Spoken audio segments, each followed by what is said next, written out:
समस्त लोक मानू जीशुख्रीष्टर से महान नाम नमस्कार ज्ञापन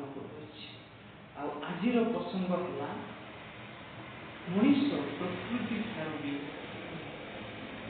कहीं मनीष प्रकृति ठार भिन्न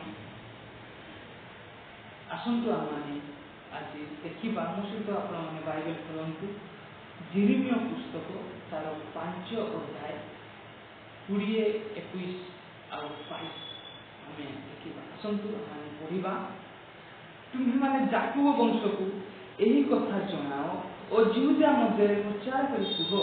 हे अज्ञान और बुद्धिहीन लोके चक्षु थाऊ थाऊ देखुना कर्म थाऊ थाऊ शुणुना जे तुम्हें माने एबे यही कथा शुण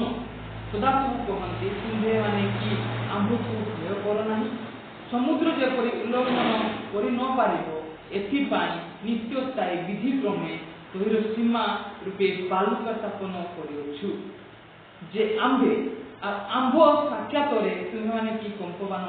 हेब नाही तोहिर तरंगमाला उच्चकू उठे तथापि उठात हो पारे नाही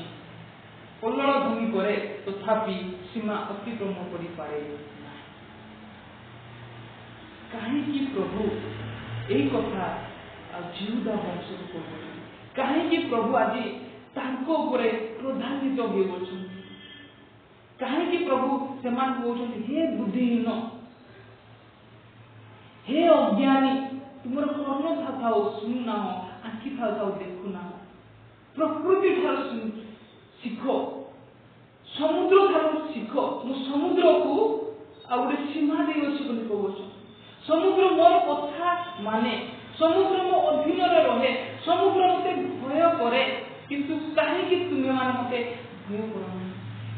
कहीं कारण जिहुदा वंश कौन पड़ा ना ईश्वर सहित विश्वासघातकता कर जिरिमिया तार 5:11 पाऊँ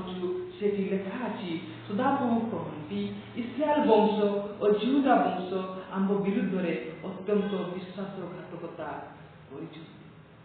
विश्वासघातकता कर कौन विश्वासघातकता कर कारण से माने व्यभिचार कर पढ़ा जिरिमिया तार 3 अध्याय तार 8 पद 9 पदरे आम पाइबा जे से माने व्यभिचार कर ईश्वर को छाड़ी सत्य ईश्वर को छाड़ी से माने मूर्ति पूजा कर आसतु आम माने पढ़ा 8 अध्याय तार 9 अध्याय आम देखिलु विपदगामिनी इस्राएल व्यभिचार करने सकाशु आम्बे ताहाको त्याग करी छाड़पत्र देले हैं ताहार विश्वासघातिनी भगिनी जिहुदा भय कला नहीं मात्र से मध्य जाए व्यभिचार कला ताहार व्यभिचार अख्याति देश अशुचि है और से पत्थर और काठ संगे व्यभिचार कला बेले से व्यभिचार कर ईश्वर सहित विश्वासघातकता कर कारण मंडली होउची लोक मान होउछंती कन्या सदृश सती कन्या सदृश आ सती कन्या कौन कर सहित विश्वासघातकता कर प्रभु आ जिहुदा वंश सहित क्रोधान्वित होउछन आ क्रोधान्वित होइकी सेमान गोटिए चेतावनी देउछंती चेतावनी कौन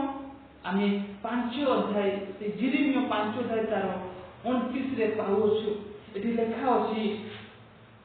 सदाप्रभु कहते आम्बे कि ए सबू प्रतिफल देवा ना आम प्राण कि ए प्रकार लोक मान परिशोध नेब ना प्रभु परिशोध नवा विषय कथा कहते रिभेंज नेबा विषय कथा कहते जदि से न फेरती से मोर बाध्य न हुंती मते भय न करती मोर अधीन न रुहंती ताले मुझे निश्चित भाव आपन करी परिशोध नेबी कारण समुद्र भी ईश्वर को अधीन रोचे सृष्टि अधीन रोचे किंतु आम भूतबागा प्रभाजा मान को अनुग्रह समय थाऊ थाऊ जदि आम न फेरवा